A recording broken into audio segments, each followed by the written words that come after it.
Hi everyone, I'm Mary, and today we're going to suffer through the rest of influencer courses are garbage, the dark side of content creation by Super Eye Patch. Well, last time around, we had pain. This time around, I'm going to take a wild guess here. We have pain. This is just slapping me in the face with all of the just predatory scam adjacent piles of garbage that are all these, hey, here's how to make $1 million scams on YouTube, because dear God, that's what they all come down to.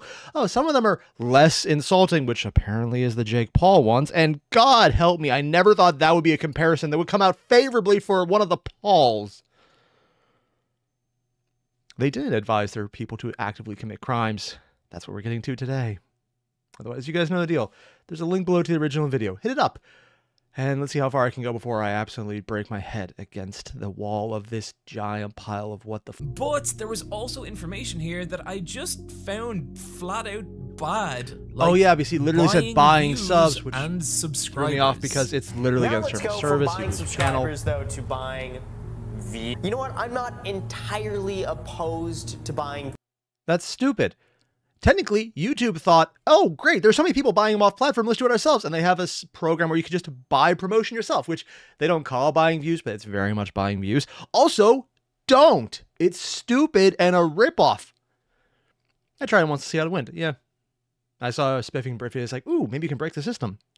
They fixed it after he broke the system. Like many things, but it's kind of fun to try. Just literally don't do it. Views in the very beginning. Buying views or subs is always a bad idea because you can never guarantee the kind of engagement you're going to get. You could be tanking your views to watch time ratio, which will bury your videos, but even more than that, buying human views is a gray area in terms of YouTube's fake engagement policy. That one, again, is one of the reasons I like watching Spiffing Brit, because he does kind of take that gray area, and he did do a lot of work with this. And the ending effect is, don't. The effort you need to put in to get the human views on multiple screens actually could break a GPU. I think he had people with 4090s who had their computers nearly combust. I don't know if that was a joke or not, and frankly, if they're running it on a Chrome browser through Windows, my money's on it not being a joke. So this is very much a physically dangerous process. Don't do it. And could result in penalty, but buying bot views is a direct violation, meaning you are risking the very existence of your channel, and it's not all without. Also, this is so many years old that might be before they stopped cracking down. A number of years ago, I think it was like, what, 2015 and prior, might be even earlier. The way they counted and attributed views was you saw one view. Doesn't matter if you watch for 5 seconds, 1 second, you click on it, you immediately click off, or just keep hitting refresh a million times. It'll just count as another view every single time. That's how they used to count it. Now there's way more metrics. It's way more complicated. There's like watch time, engagement, how long you stick around. Did you do anything with it? Did you come back and does it count as one because you did it long enough, or is it still just a continuation of the same view? I don't want to get into that because it's complicated as fuck. But all of this, it makes sense if YouTube is being, this might have been at the time where buying 1,000 views would be 1,000 views and YouTube didn't look beyond that. Now it's even dumber. If these videos are still online now. Any proven benefit whatsoever. However, the part of Graham's course I found the most frustrating was the section on increasing your channel revenue. There's advice on the different avenues in which you can make money off YouTube, which in fairness is pretty okay. Okay, one, monetizing. Ads are 1/5, 40K. Course, 110,000 to 15,000. That's a lot. Sponsors for only 3,000. Affiliates for 1,000. Coaching 1,000. Speaking 1,000. If that's per month, holy. That said, the ads are still 40K for him? Damn, that's quite a lot. Kind of surprised the sponsors are so low. But I guess that's because YouTube aged better and people are paying more now. I don't know. I've never actually engaged with sponsors because I just am lazy. Information you could find with a Google search, but sell products, crowdfund, let your audience. Oh my God, they actually do have it for free. That secret hack to double or even triple your ad revenue. I feel like I could be misunderstanding this, but I have watched this section multiple times. Mid-roll? 1. Turn on monetization on your videos. 2. Put mid-rolls in them. That's it.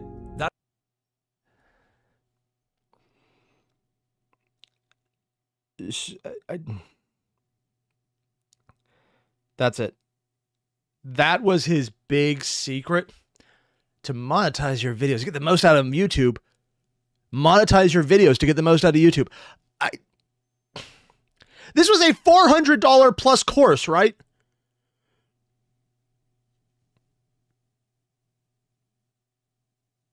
Yeah, it's official. The Paul brothers did a much more user-friendly and less predatory version of what this guy's doing. I don't just... This is like me charging you $1 to log into YouTube to watch something for free. I'm not affiliated with YouTube in any way that I actually get that money for them to do that. Like, it's not going to be a subscription model. That's just because why not? It's also not a membership. It's just, here, give me $1. Thanks. It does nothing.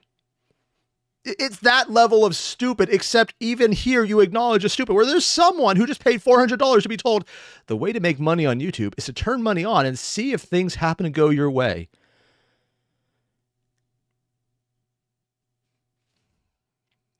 That's the secret. This little secret is going to make you, not even, it sounds like a sales pitch here, but it's probably going to make... No, it's not even a sales pitch. It's literally the "Do you want money" button. Also, if you don't click it, it doesn't remove ads from your video. They just don't give you a portion. They still put them on. That's actually a new change. So anytime he did that wouldn't be the case. But it's now the case. So I could see how this would age really poorly. How are these still online? Because he's probably lazy and people still give him money for stupid shit. Make you an extra 3 to 4 times more than what you would normally make on YouTube. Here's my secret right here. Mid-roll ads. Mid-rolls are basic YouTube functionality and had been for years before this course was released. And so the idea of selling this information as some secret revenue tripling hack feels so disingenuous to me. Plus, in my experience, any reasonable number of mid-roll ads will not increase your earnings to that degree. I found Graham's course frustrating. I was disappointed at how much information here was the same. I'm sorry, his entire thing is to tell stories. One, that is highly subjective. Depending on the type of content you're in, going into a random tangent to tell a story about personal life is stupid. Like, if you're on a vlog channel, sure, you're there for that. If I'm trying to watch a how-to video about, hey, how do I fix this issue on my computer that's definitely not real and tells me why it's about to explode? I've never had that happen when I was building a PC. I don't want them to go into a tangent about how they had to go to the mall to get a bag of popcorn to throw at rabid ducks. I have no idea where the rabid ducks part came from, but I'm assuming there's at least a few. Although, can you tell the difference between rabid popcorn ducks and non-rabid popcorn ducks? No, you really can't. If anything, they're probably nicer than the normal ones who actively crave your blood. See, here's the thing. That random bullshit story, I do that all the time. If you're here, you know I just randomly spout out bullshit because, one, I enjoyed it. It's funny to me. And two, if you're surprised, hi, thanks for watching the first video here. But that's because this is what I do. If someone came here to just watch this video, one, just go watch Super Eyepatch Wolf's video. I honestly recommend it. It's amazing. He's a great storyteller and he has really good information. But just, it matters so much. And if you're just telling stories randomly, that's stupid. Same speculative-based approach as so many other channels, and without a real grounding in fact. So in other words, he's the most expensive know-nothing. Trying to figure out what works and how to game the system. You know, if the Spiffing Brit said that, he could probably tell you exactly how that happened, which is one of the reasons I watch his videos. Because he does, and it's fascinating. Also because I think he does let YouTube know when they have the videos. They probably watch his channel just to say, hey, do we need to change something quickly, or is it someone else's turn? If they're not, they should, because that's a problem that actually does come up, and it's hilarious to watch. I keep mentioning Spiffing Brit. I would react to him, except I always watch his videos as soon as they come out, to the point where there's never a time to react because I've already seen them. It's a problem. I never think it through. But the entire algorithm point is literally a case of, hey, you know what's really good? No information that you definitely understand that no one actually has, and believe you're right. So if it works, it's all because you're a genius. If it's wrong, it's because you didn't understand the algorithm. Not that you listened to this asshole and paid $400 for a whiteboard showing you outdated information that could be easily replicated with a Google search about Google. And when it comes to doing this, we all have to put our conspiracy theory hat on. Because I have no proof. Conspiracy theorists are more well thought out than you are. This time for hundreds of dollars. Money I did not feel I got value on. Oh, I forgot he actually paid for this bullshit. I keep forgetting. This isn't on YouTube. This is something you have to pay for to access.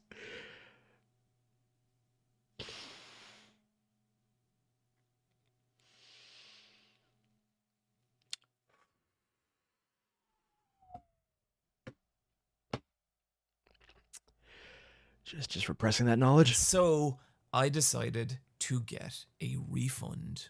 Could you? But wait, where's the... Wait, no, hang on. No, no, no! Error 4. What if I'm happy with the course? We would never want you to be unhappy. If you're unsatisfied, purchase and view less than 50% of the program. Contact us with the first viewed 50% of the program. Less than.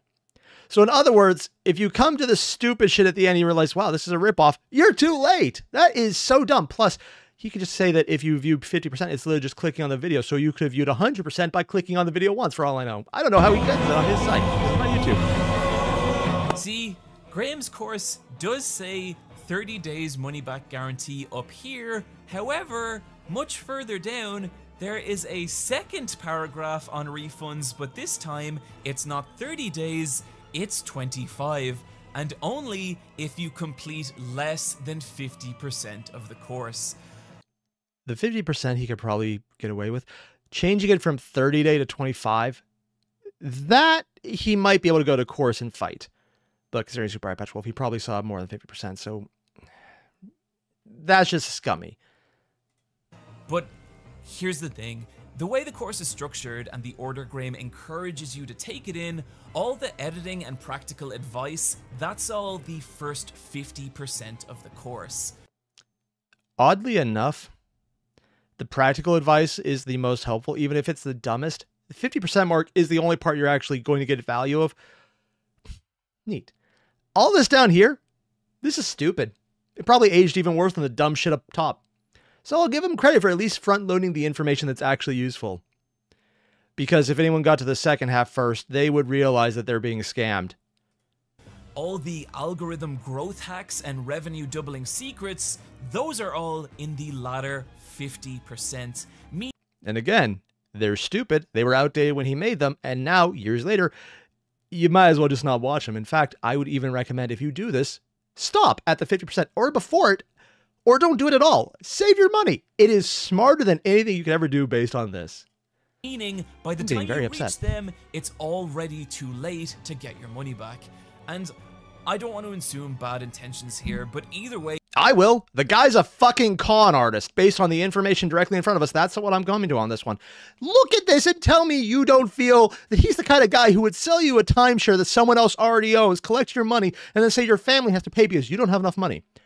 Which admittedly is also what an actual timeshare salesman will do, because that's actually a thing. It is a giant scam, like this asshole. This is incredibly shitty. You could say it's people's obligation to read the fine print, but it doesn't change the fact that this first paragraph, the paragraph at the top that everyone's... And again, I know I'm coming back to it because he is as well. The fact that he has 30 days here and then clarifies it at 25 below, that's the kind of thing you could take him to small claims court on, because it is literally conflicting information that's on him. The 50% is an arbitrary amount of bullshit, but since it is technically a private venture and you did get access to it, you would run into the issues where that would probably be enforceable. But if you were to take small claims on having not seen the 50%, but been within the 26th day, not the 30th, you could fight him for it. It would not be worth it. But it might be amusing to go to small claims court just to force him to have to hire an attorney to go there, because there's no way he would ever go himself. Because getting anywhere would be more expensive. And frankly, to fuck around with this asshole, it might be worth it. Going to see has blatantly incorrect information. $488 is so much money to so many people, and it's kind of shocking to see a course that misleads them like this. I realize the easiest thing to say right now is how to make $480, almost $500 on YouTube. Don't give it to this asshole. I mean, I'm looking at Super Eye Patch Wolf right now, but specifically the previous asshole, Graham, because, dear fucking God, he just reeks. An investment firm hired me to speak to you about things that no one really cares about, but make you seem really nice if you don't take it into context. Don't worry, those African children who you threw into a ditch like it there, and you can take all of their water. I'm looking at you, Nestle. That's an actual statement. Covers my surface level complaints with Graham's course, but there is a deeper problem here that doesn't just apply to Graham, but anyone with a following claiming that they can teach other people, because it's inherently bad information. Yeah. Following.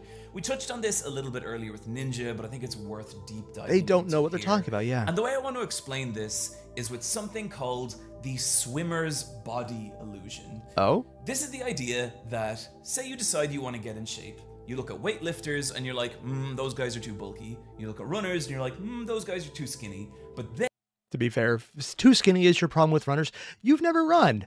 The actual problem with runners is they willingly run 26 miles while taking a mile to get there, and sometimes a mile after the race, so it's a 28-mile when you're done. And God help you, I only know this because I have a lot of runners in my family. They are all legitimately insane.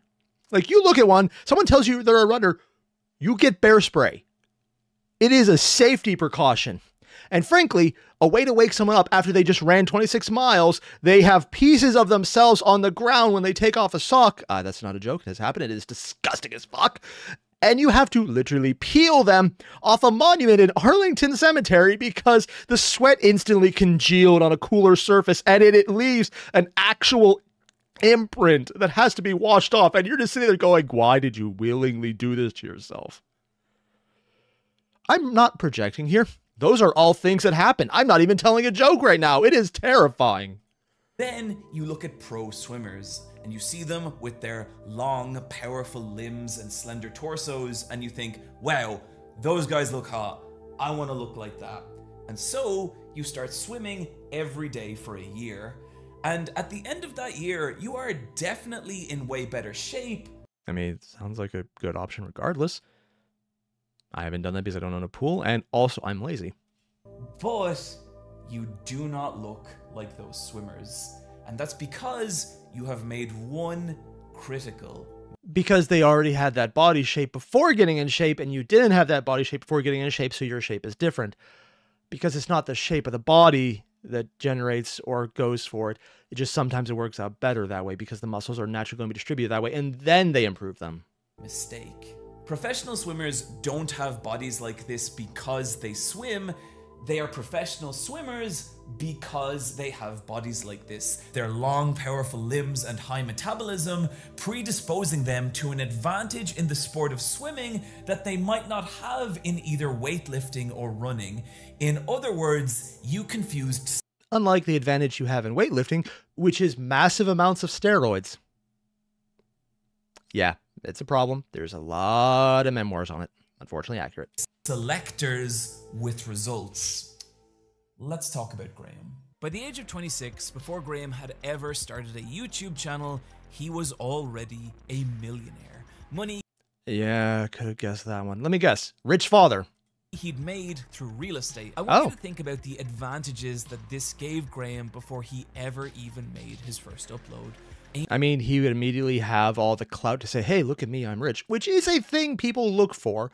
Also, he could afford good equipment immediately because if you're rich, who needs money? It's not like you have to work your way up through better equipment over time. You just have it already.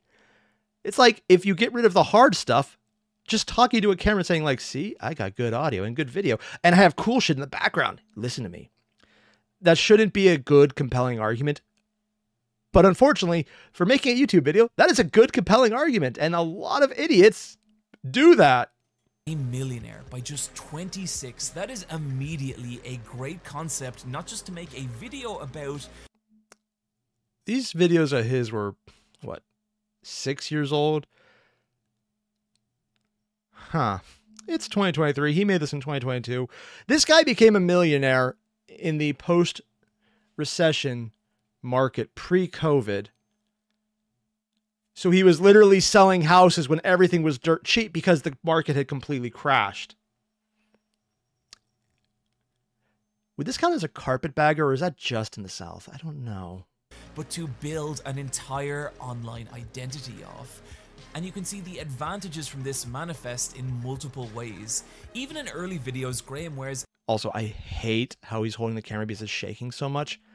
Like, dear God, dude, just get a stand. Expensive. Some people like that, I don't. He shoots videos in these massive, gorgeous houses that give his words legitimacy. Years of salesmanship have taught him to communicate his ideas succinctly. How I calculate if a home is worth it. See, this is probably the one time where I'll ever say this. That is a topic, considering his field in real estate, that actually would have information he would understand.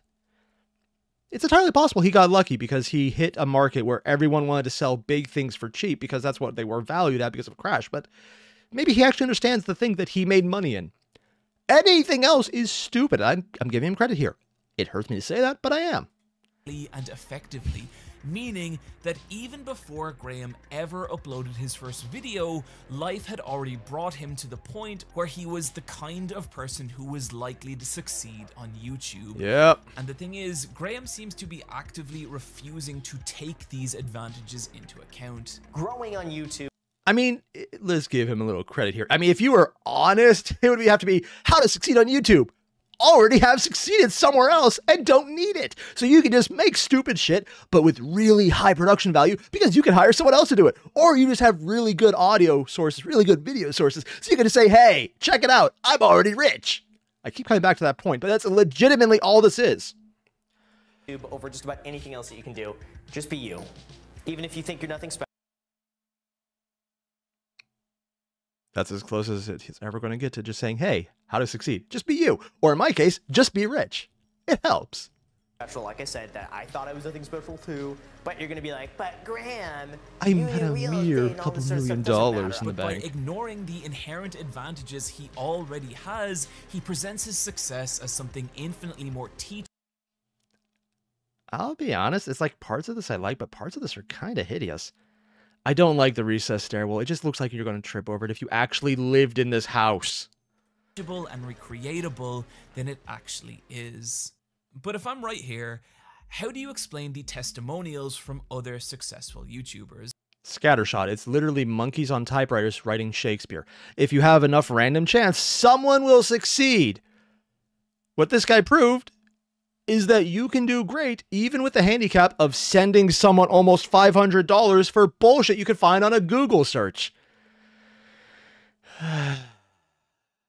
Well, quite easily. As a YouTuber, I have met many other YouTubers. Take someone like the extremely annoying Foxcade. Who? I first met Foxcade when he had about 1,000 to 5,000 subscribers, and over the years, he occasionally has asked me for advice on videos, and after he received Let's Discord. Hey, John. Hope your Christmas years are good. You get 5D essay rough cut. Also, would you do me a favor? Look at the first 20 minutes of my next vid and give me feedback for when you get the chance. It's a rough cut, so the bits are missing, and I wouldn't mind getting some outside perspective on it. I can see why he was extremely annoying. That is 20 minutes of an uncut video that you know is rough. I mean, I don't show anyone my roughs, mostly because that's just my channel in general, because, I mean, the times where I forget is actually incredibly embarrassing. I try not to acknowledge those because I've never forgotten. They were never left in by accident, and I didn't immediately cut them out because they never existed. That advice, he would go on to surpass 100,000 subscribers and make multiple videos that have broke 1 million views. If I wanted to, I could very easily claim that I hold the secret to Foxcade's success, but that would be a lie. The truth is, Foxcade is an awful person who just so happens to make good videos, and my advice to him... Is he an awful person for asking for advice, or because something I don't know? Probably something I don't know, and it's probably going to be told me in the comments. I'll be like, wow, that is embarrassing and horrible, and I'm going to just try and repress that. Usually when it comes to drama online, that's my actual response, and it's happened way too many times. Is not responsible for that. In fact, I like to think I've done everything I can to try and stop him. Foxcade is actually a dear friend. Please don't take my attempt to destroy him too seriously. Oh, thank God it's not actually something horrible. Although I will say asking someone to look at RAWs for 20 minutes that haven't been edited in the size and are rough. That is a big ask. If they're already friends, that makes a lot more sense. If that was just their first contact, That would be a okay, I'm running away comment.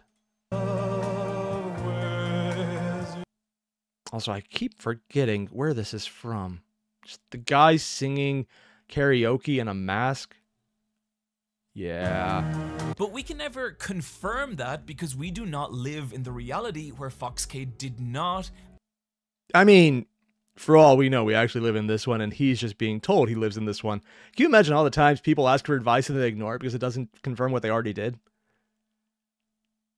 Yeah, it's a good thing that never happens. That would be really frustrating. Ask me for advice, and so can never actually measure how effective that advice was. As a big YouTuber, you encounter a lot of small creators, and there's an inevitability that some of them will succeed, regardless of your actions. Now, imagine you run a course that is advertised to hundreds of thousands of people, and that group is already made up of people dedicated enough to YouTube to spend hundreds of dollars on your course. And you gave them the same tools YouTube would give you through a Google search. I keep coming back to that. It's one of a few points that just keep coming up because it never stops hurting to say it.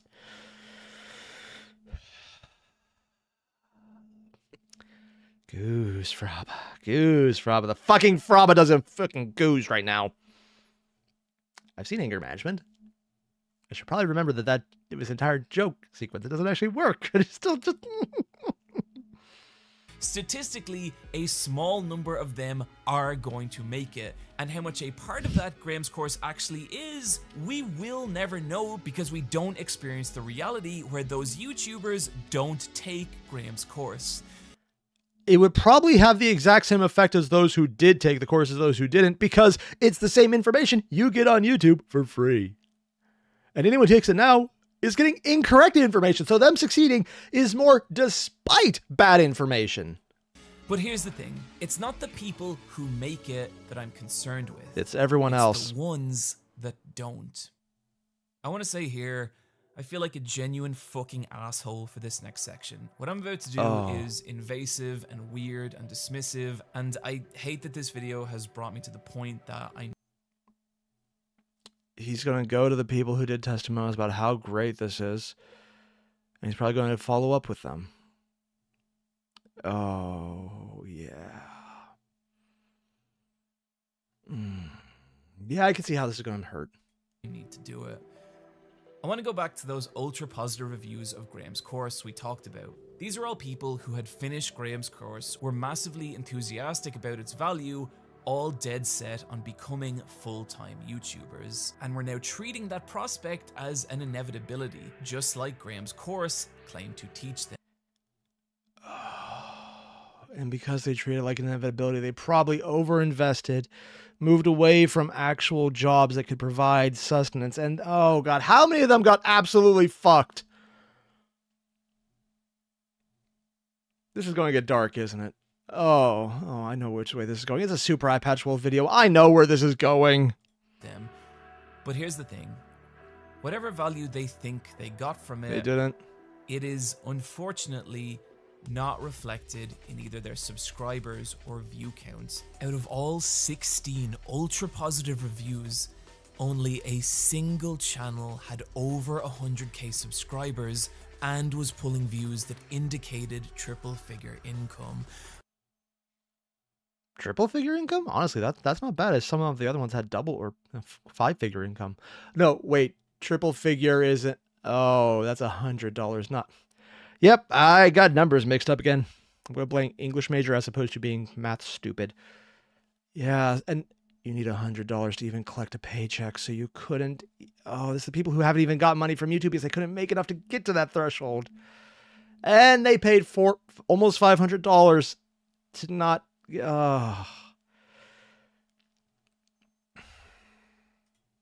But the overwhelming majority had nothing close. I mean, that's not too bad, except they paid $500 free Bitcoin. That one actually might be too many views. To that in either subscribers or view count, most scraping just a couple of 100 views a video, and that's with having taken Graham's course well over a year ago, with some of the most enthusiastic now. Lego investing? spent $100 investing in Legos. On the one hand, if there was just a video of, hey, here's cool Legos, I'd watch that. Lego investing, you've lost me, because investing is thought-provokingly annoying, and usually investing is a form of, this is going to hurt you. Don't watch this if you value sanity. Legos are Legos, man. They got this backwards. They stuck the intro before the good stuff, and then they went back to the bad stuff. Having stopped posting altogether. And that's the depressing part. Small numbers are fine. Look at my channel. Most of my videos are tiny. I'm fine with that. I have fun doing this. It's why my videos are so long and rambling, because this is fun for me. It's relaxing. I do this for stress relief. And because, admittedly, if I just ramble like this to my wife, I might not have a wife anymore. Thank you for making a place where I can maintain my marriage by not pissing off my wife. You know, I was going to make a joke about that. Then halfway into that, I realized that's probably accurate. I'm glad she's in a different room. That could be bad if that ever came out that I said that. Thankfully, I never have anyone watch my videos from my family who would find it funny to share a clip with my... Oh, I am making a mistake. I need to cut this out for my own safety. Yeah. Moving on before I remember about anything else that might be disturbing. The stopping posting part, that kind of hurts. If you just like what you're doing and keep going, and just enjoy what happens, that's fine. Not getting immediate success that you were promised, that makes sense. It wasn't going to happen like that because the scam was a scam that scammed them. But the loss of hope and then quitting is probably... They might have been able to figure out what they liked, what worked, what didn't if they kept going. But because they were promised this and it failed and they paid much more money than they ever should have. Yeah. Crushing disappointment is the easiest way to destroy a channel. These people believed in Graham's course. They were all enthusiastic about it and took his message in good faith. But it hasn't worked. And ultimately, it's that leads me back to the same question I've been asking this entire video. If these courses work, then why don't they work? At this point, I have two things I want to say to anyone running these courses. One, be less shitty. Be transparent about what your course actually is and what you're teaching.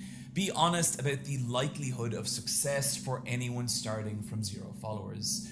As I was making this video, YouTuber Marcus Brownlee released one of these courses, but at least in the press material for it, he's completely open about how unlikely it is for anyone to... You have to understand that it's something you might not ever be able to make into your job. It might be a hobby forever, and frankly, that's the happiest way to do this. If it becomes your job, then all of the random technical bullshit becomes life and death matters of, okay, do I eat this month because suddenly my videos do shit?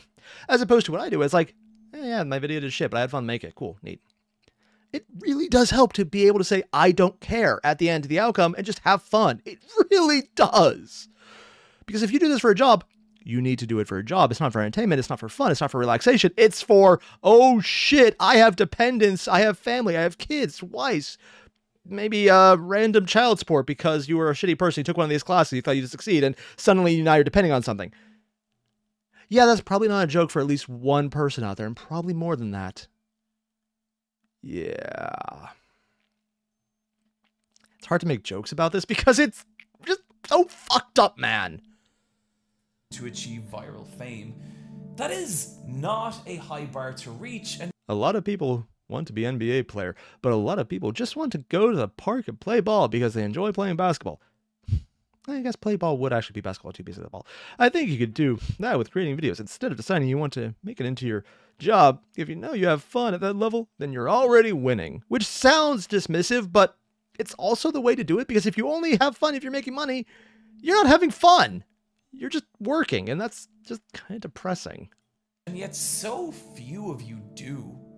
2, if I have talked about you in this video and if you feel slighted or misrepresented, you have an option here. If I'm wrong, there's a very easy way that you could just humiliate me. Make a channel and succeed. Release your metrics.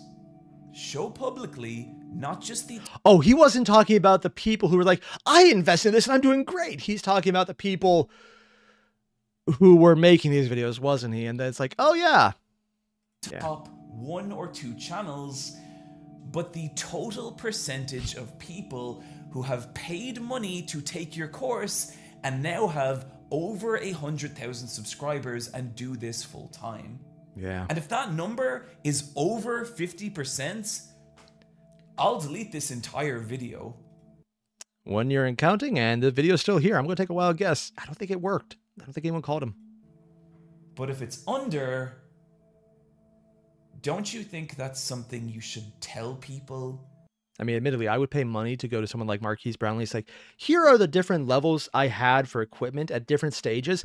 When I started, I had this equipment because it was affordable at this price. When I upgraded to the next level, I would have this equipment at this price. And this is how you use it. This is how you set up. This is all information you could get anywhere for free. But having it correlated in one specific location with an easy guide, the convenience alone would be worth it. That's not what these videos are doing. Ninja had a portion of that in his video, making it probably the most helpful one. And if it was just that section, I would say that he actually crushed on one of these influencer help courses because, frankly, that would have had the only useful information. But everything right now is well beyond that level and into more flat out just bullshit. This is really pissing me off today. Like, I am legitimately upset.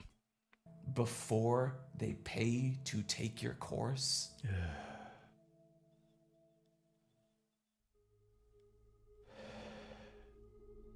Part 2. Okay. This wasn't the... I'm sorry. That was the light side still. Now we're getting to the dark side. That wasn't... I don't... Oh, no. So now we're getting to the dark side. Everything else was the fun part. I think if we wanted, we could stop here. I think I have made my case. These courses are bad. Don't give them money. However, the more research I did for this video, the more people I spoke to, I started to realize something. For as little as I think of these courses, what they are is a symptom of a much larger problem. In a lot of people I spoke to, especially smaller creators, there was what I can only describe as a kind of panicked desperation, a need for validation from the platforms they were posting to. And what I began to find a little disturbing was how these platforms cultivate that desperation. I'm going to be talking mainly... Is he going to bring up the entire 1 out of 10 system for YouTube? For everyone who doesn't have a channel or doesn't make videos themselves, YouTube has this fun little metric they put on the front page when you go either into the app or when you're on the website itself, where it's like, here's how your video is performing. Is it doing good in the last 48 hours, last 30 minutes? It's not doing as good. You're a failure. Everything's down. This video sucks. I mean, will it be good in a year? I don't care because we only value the first 48 hours. And after that, barely that. Really, it's only there for the first hour, the first day, the first 48 hours. And after that, if it happens to pop off, neat. We don't care. I wonder if that actually has to do more with them putting things from active RAM memory into hard drive somewhere or an SSD somewhere. And that does change how they want to promote things because of how often they're uploaded. That would actually be fascinating to look at. And they don't talk about that ever because that would be trade secrets most likely. Yeah. About YouTube from this point, but what I say will apply to all major social media platforms. Only the specifics will change. And I want to start with a question. Why does YouTube show view counts on videos? Why is that such an important piece of information? That's a lot of views. That it's displayed even in thumbnail preview? Because it's the same reason you see how many people like something, because if you see big number, you think it has value, so you want to stay around longer. It's the same way that even though subscriber counts don't actually matter to anything, the psychological impact both on the creator and the viewer is validating. So if you see someone has a lot of views, you watch the video. If you see someone has a lot of subscribers, you watch the video. It might be shit, you might walk away. But you're more likely to, if you see a lot of big number, because big numbers seems important, so it gives weight to someone's words, even if it's stupid, which we just saw with all those scams taking advantage of that very same okay, yeah, that's what he's going to. It's a psychological manipulation. Views. And you could say it's social proof. You could say that high view counts signal to the viewer that, hey, there's something interesting here. It might be completely wrong, but it does give you that little bit of thought process in the back of your head. But realistically, how long do you have to be on YouTube before you realize that's not true? I think the average is about a year, 2 years, between 1 and 2 years. That's usually where it happens. That said, I would disagree with it not being true. The psychological impact is very much a real factor. It's actually hilarious to watch. It might not change overall views, but for new subscribers who are checking you out, you'll just find more when you have something that is exactly the same what you have always done, but they will be more willing to check it out if you have 100 subscribers versus 1 subscriber versus 1 million subscribers. The video could be the same level of shit for all of them, but more people will check out the video from the shitty 1 million versus the shitty 1 subscriber. It's stupid, but the psychological impact is legitimately a factor. So, who is this number for? Who is the person who really cares about it? The person YouTube. Who checks it every day, who lies awake at night thinking about it. Because they're trying to also do the psychological factor for the creator, not just the viewers coming in. So if you're dedicated, you might be more willing to do more. That makes sense. At first, knowing anyone is watching your videos is exciting. Yeah. But slowly, it becomes so much more. It becomes this projection of your finances, whether this will still be a viable job in a year's time. But that's coming back to the job thing, because desperation. I've worked a lot of stupid jobs, and this is something that he's talking about now that sounds really dark and really fucked up, because it is, but it's not YouTube specific. This entire idea of keep them hungry doesn't really work when someone is a massively successful creator who has already beaten the grind, who has success beyond wealth. What they're trying to do here is for the people who might become that, who could start generating that kind of revenue for them, because that's what the platform requires. Admittedly, because I think it was what, 2017, 2018, somewhere in the previous 3 years, there was I think a Forbes article saying that YouTube cost $5 billion a year to run. It might have been a month. I don't know. I'm terrified to go back and double check, because those numbers are so huge that they actually break my brain slightly. But even if it's just in a single year, previous year, so it's guaranteed to be lower now, that is a huge amount of money. So they need to incentivize people to make more money, because they can make more money to actually continue making money, as opposed to going down the insert any other platform avenue other than Twitch. And even Twitch, especially Twitch sometimes, where it then dies off and you just kind of ignore it. But that's not just a tech thing. It's not just a video platform thing. There are a lot of companies, a lot of business models that incentivize the stay hungry method. It's not that you have succeeded and you can just do your job. It's that you need to be out there grinding, get on the grind set, do the work. Yeah, get out there, always be selling. I'm very much talking about telemarketers. I'm talking about insurance salesmen. I'm talking about people who need the desperation to just always live and devote themselves 24 hours a day, 25 hours a day, 27 hours a day. Does that mean they have to invent time travel to do it? Yes, it does. And it fails for the exact reasons of all of that is stupid. But the one person who's going to succeed on that is going to do so much better than everyone else who fails that it's worth it. It is that mindset. That is what happens here. And it is not just in YouTube. It's not just in people who are insurance salesmen who are basing their entire success or survivability on obscene amounts of success and burning off anyone who fails. It's on a lot of different companies, but that gets way too dark, way too fast. And I don't want to continue this topic. It really does hurt. More than the rest of this even. Yeah. That's just the surface. It becomes a measure of you, both as a professional and as a creative, an undeniable metric for how valued you are as a human, how interesting people think you are, how much people like you, and after long enough, if people still care about you. I mean, as much as he's saying all right now that this is manipulation, that this is a dark way to look at it, I'll be the first to say, if I put up a video and I suddenly had only 172 views on it, I would take that pretty hard. That hurts. Coming from even my low numbers, dropping down that much is still a giant kick to the face. And the stomach, and the groin, and maybe just stomping on my toe for good measure.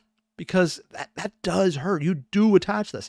I'm doing this for fun too. So the level of pain I'm feeling on that is nothing compared to someone who has this as their job, who is staking everything on this. I can walk away. I don't want to because it's fun as fuck. But it would hurt. It's worse if you have more direct need, though. I am really not proud of saying any of this, but I have gone into major surgery feeling less dread than I do posting a video and checking it the next morning. Yeah, that would definitely count as way more investment than I would ever have. I mean, I'm irrationally terrified of surgery, so maybe I'm not the right person to talk about this here. But I would never feel bad about putting up a video by comparison to surgery.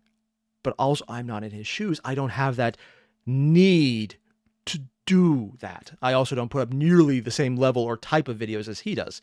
I can't stand editing. It literally just makes my eyes glaze over. But yeah, that's kind of what I was talking about. This is the level of dedication and impact. I would just feel horrible. He would, I mean, major surgery, man, is not a thing. This is panic attack territory. And that's because it becomes so difficult, nearly impossible, not to see your value as a person in these numbers. And I promise you, everyone posting to YouTube feels that fear to some degree. Yeah. Everyone is scared of waking up one morning and seeing everything they've worked for disappear in this devastating, wide-scale rejection of you as a person. And what really began to bother me in talking to those creators for this video is how YouTube conditions people into feeling that fear. They're definitely bringing up the 1 out of 10 factor because that does induce the fear intentionally. That's why people are afraid to miss a day, because you see that drop. Sometimes it's weird, at least in my own analytics. If I miss a day, YouTube will just take a video that's doing well and subject other people to it. And it does great, and it actually is just as good as putting up a video that day sometimes. But if you hit that second day, 48 hours without an upload, you can just watch as the amount of recommended videos dies off. It might just because there's nothing new to attract people's attention. And that makes sense. But it doesn't for the first day. Maybe it's because they just try and do that, and they're trying to give people that break. Was it always that way? I don't know. I haven't been around nearly as long as some of these creators, including Super Eye Patch Wolf. But yeah, it does feel predatory, and we're probably going to get more information than even I have on this. See, when you start uploading videos to YouTube, you're presented with the Creator Studio page, and the first thing YouTube shows you right up the top left of the screen is your video ranking, which shows the performance of your most... This right here? Yeah, I would love if they got rid of that. When it says 1 or 4 or 3, that's awesome. But unless it says 1, there's always like, well, it didn't do as good. What did I do wrong? And if I'm talking about this like right now, it's like what I said before. Numbers go down, you feel bad. I'm further from this because hobby channel. For him looking at this and going, 5? It was worse than half of my videos, even though 5 is technically on the upper half as opposed to the lower half without the count it, but that hurts, man. Recent video ranked against your top 10 most recent videos. And it's only within the last 10 days. I mean, it's why it's the top 10, of course. But that also is really subjective, because if you had a massive banger that you still want to compare things to see how they compare, or like there's a random pop-off, you don't get notified that. You only have that last 10-day fragment. It's just a really weird way that it skews your perspective so that you only look at a short amount of time and only a 48-hour mark of it. So if something did great on day 11 and it was slowly building, it might still be portrayed as the bad option because you won't see it that long. It might be 10 days out, a great video, but you're not going to look at it for those 10 days. It might pop off near the end, but you're not going to see that. And any information you could take about like, ooh, I did this here, and this is actually a really cool edit that people enjoyed. What made them enjoy it? Maybe I can see if I could replicate that, which is honestly an amazing thought process to try and figure out how to improve your videos and maybe fixing them up, as opposed to me where I just, have fun and my shit looks like I should figure out why the hell my face is so blurry. Personal aside with camera issues, tech, I try not to do it. It just... I am not projecting, unfortunately, with this. It's very annoying that Most recent video has nearly 600,000 views. That is this many people 20 times. That is such an... That is how many with the... Yeah, that is a lot of people. I didn't actually have a visualization of what 600,000 looked like before. Damn. That is such an unfathomably large amount of people to even conceptualize. And yeah, when I see it ranked 5 of 10, there's something inside me that shakes a little. There's some panic it sets off in me that I have done something wrong and need to correct it. Yep. That this video barely succeeded by the most moderate of margins. And the thing is, it's not just me. Listen to how nearly every creator I spoke to reacted when I brought the video rankings up. You know when you go into your creator studio and up the top left is that thing that ranks your videos in order from 1 to 10, your 10 most recent videos. You mean the devil? This man is accurate. He speaks the truth. But the devil. The devil.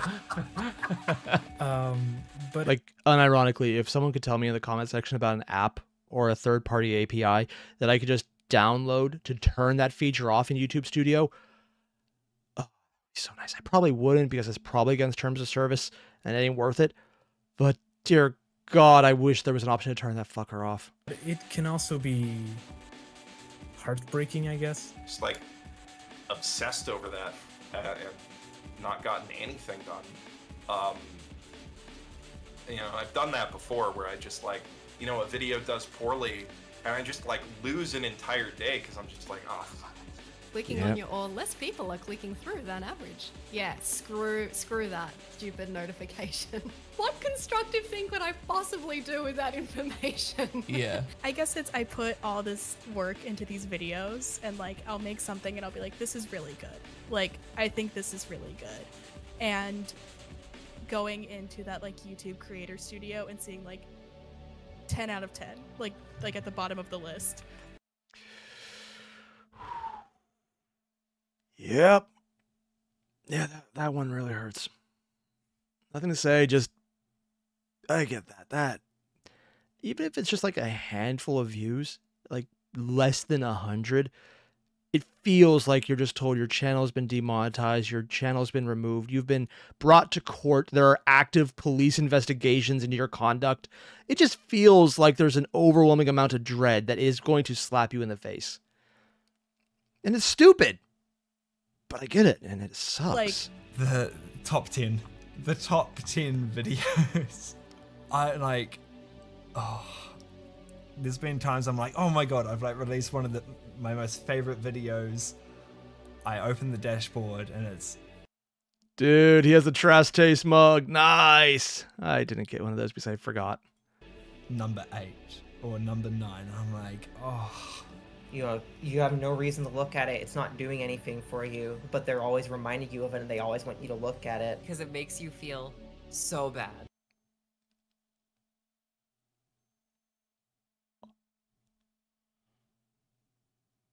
I have so much figure envy right now. Oh my God. That is so cool. Was that a 2B? It is. They have that little pod. Oh, Or is that 9S? I can't tell. Like, I think it's 2B.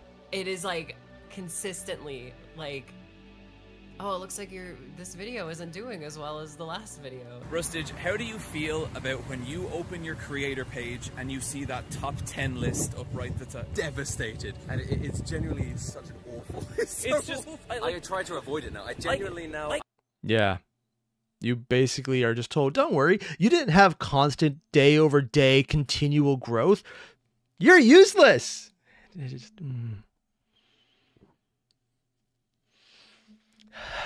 Nothing to say, just anyone who has a YouTube channel, you know what I mean. It sucks. I don't look at it until like a week later. The only person who didn't have overwhelmingly negative things to say about the video rankings was Jenny Nicholson, and that's only because she's smart enough not to look at it. And so, if all the ranking does is breed inadequacy and anxiety in creators, then why is it there?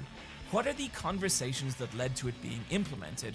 Because it's an easy, stupid, tiny, inconsequential way to write a program to make people make more money for YouTube, because it lights a fire under their ass that they can't avoid, because it's right in your face when you have to go to your channel. Because if you want to upload something, it'll bring you there. If you finish uploading something, it'll show you it. If you have to just click around to upload a thumbnail, it'll show you it. If you use YouTube, it'll show you it. And it's just that little reminder of, hey, make more money for your person who definitely has a consensual relationship in this agreement.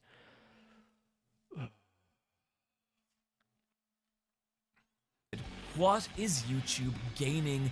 Admittedly, these statistics I'm actually way more interested in. If they took out the 5 of 5, 1 of 5, 10 of 5, whatever. I know I'm saying 5 is just trying to break my head a little bit so I think about it less. This is actually useful information. The click-through rate, the overall watch times, that I kind of find interesting. Like, oh, so on the one hand, less people watched, but they watched an hour-long video? What the fuck? It's happened a few times. It's weird. I love it. But I find this more interesting just in like, okay, this is the kind of audience I'm going to get. I kind of get into what I'm doing here. I see how this is translating, and I know what I'm getting into. This part, this is the devil. By making this the first thing you see whenever you open your creator studio. And personally, I think there is an answer to that, because money right below the YouTube ranking is the Go to Analytics button, which will take you to those motherfucking analytics that we spoke about earlier. Well, we've already covered how I don't think analytics are going to make you a better YouTuber and will hurt you creatively. What we haven't talked about is how addictive this stuff is. Yes. Like, unironically, yes. The analytics page drowns you in data. Every conceivable metric, who's watching, where from, for how long, on what device, country, gender, click-through rate, The only time this is useful, if you're going to a sponsor and you can just tell, hey, you're going to pay me a lot, but you're not going to because I have an audience that's of this demographic, of this location, and you're not in the language that they need. That would be a situation where it matters. Or, hey, you're trying to get me to place nail polish on a channel that has 1% female demographic on non-related issues. It's something that most people wouldn't need to look into just to find out what sponsorships not to look into to start with. Not everyone's like me, where I just kind of avoid it because I'm lazy and don't want to bother. It's not a good reason. It's the one I'm sticking to, though. But that is useful information when you're trying to use it for those reasons, because you can then show someone, here are why I would fit, or here's why I don't fit. Why I fit is much more helpful. For your own personal peace of mind, whatever. It's addictive information that means nothing. Every view, every like, every comment, tabulated and broken down in a dozen different ways, and even pushed to your phone through notifications. Yeah, I turned those off immediately and I regret nothing. In YouTube's Creator Studio app. And honestly, when things are going well, it is exhilarating. But what I don't think a lot... Yeah, let me guess. He's going to the part where if it's doing well, eventually something will do less well, and it makes you feel horrible because you can't always be perfect. So even a small, less than great hits horribly. a lot of people talk about is how that positive feedback you're presented with is just as harmful as the negative, because it keeps you coming back for that reward, seeking that dopamine hit. But it's that want that exposes you to the negative, either because the numbers aren't high enough, or through insulting or hateful comments, or you... Yeah, the comments, I mean... I have a disturbingly pleasant audience who leaves comments that I'm actually genuinely interested in. I don't respond because I'm a nervous ass little asshole who has no idea what's going on and has massive anxiety rating comments. Yeah, that's on me. But generally people are really nice. So I might have one comment going like, "Oh my God, why are you doing this? Kill yourself." And it's like, oh, yeah. Okay. But it's like one. There's people I know whose entire comment section is literally that. Nothing but it. And they're generally nice people. And I don't get it. For anyone who just keeps getting hit in the face with that all the time, that is usually funneled through here constantly. They keep wanting you to look at it and it just hurts. YouTube itself telling you that your channel is failing, that your videos are Yeah. For example, 1.2 million views and it's telling you you're failing. You're doing horrible. What is wrong with you? That's fucked up. You're performing. And how quickly the behavior conditioned from this gets out of control is genuinely frightening. If it takes longer than 3 days. In the 19th century, scientist B.F. Skinner invented a piece of lab equipment that would come to be known as the... Oh... punishment reward. Yeah, that's how they trained things. Skinner box, in which a small animal was placed with either a button or a lever. And over this is prior to rules about, hey, don't torture animals because they would get shocked if they did the wrong thing. Over time, the animal would learn that if they pressed the button, they would be rewarded with a food pellet, which the animal would do whenever hungry. Simple, predictable behavior. However, Skinner noticed something. If an element of randomness was introduced, say only giving a pellet one time in 100, the animal, over time, would go berserk, acting completely illogically, hammering the button over and over and over, sometimes thousands of times a day, even dozens of times a second. Showing that pattern recognition is important, and when you break the pattern, you don't know how to interpret the information. Because you're trying to interpret a pattern that no longer exists. Irrespective of how long it had actually been since they'd eaten. This is the basis for all modern gambling and addiction psychology, and intentionally or not, something that YouTube has perfectly duplicated in its creators. And Gambling, because you're not sure if it happens, so you have to try multiple times. Oh God, YouTube is a gotcha game.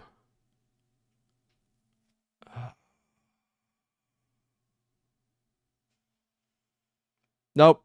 No, I'm at my limit. No.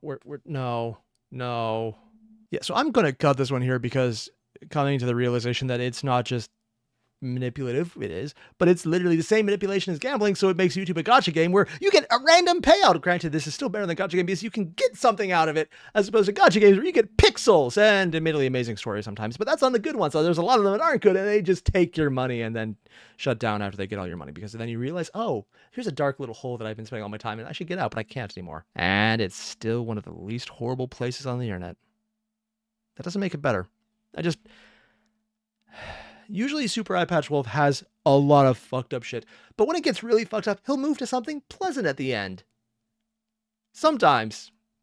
Fake psychic videos, man, I remember that. It did not, it wasn't, yeah.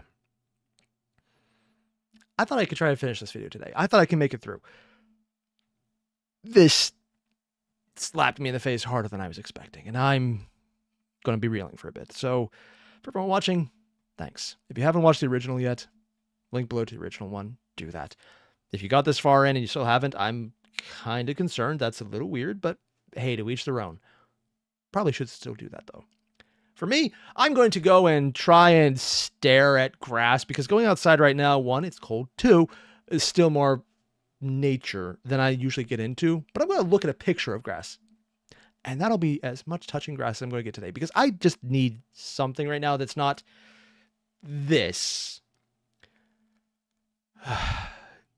I do this to myself willingly. I love Super Eye Patch Wolf's videos. They're engaging and cool, but they do cause pain when you're not watching wrestling. So for everyone watching, thanks. See you guys in the next one, and see if I can make it through more without wanting to rip parts of my hair off. Or the entire piece of hair. Like, just go bald out of annoyance. Let's see what happens. I don't actually know which one's more likely at this point, because it could go either way. Yeah. All the same. See you guys then. Adios.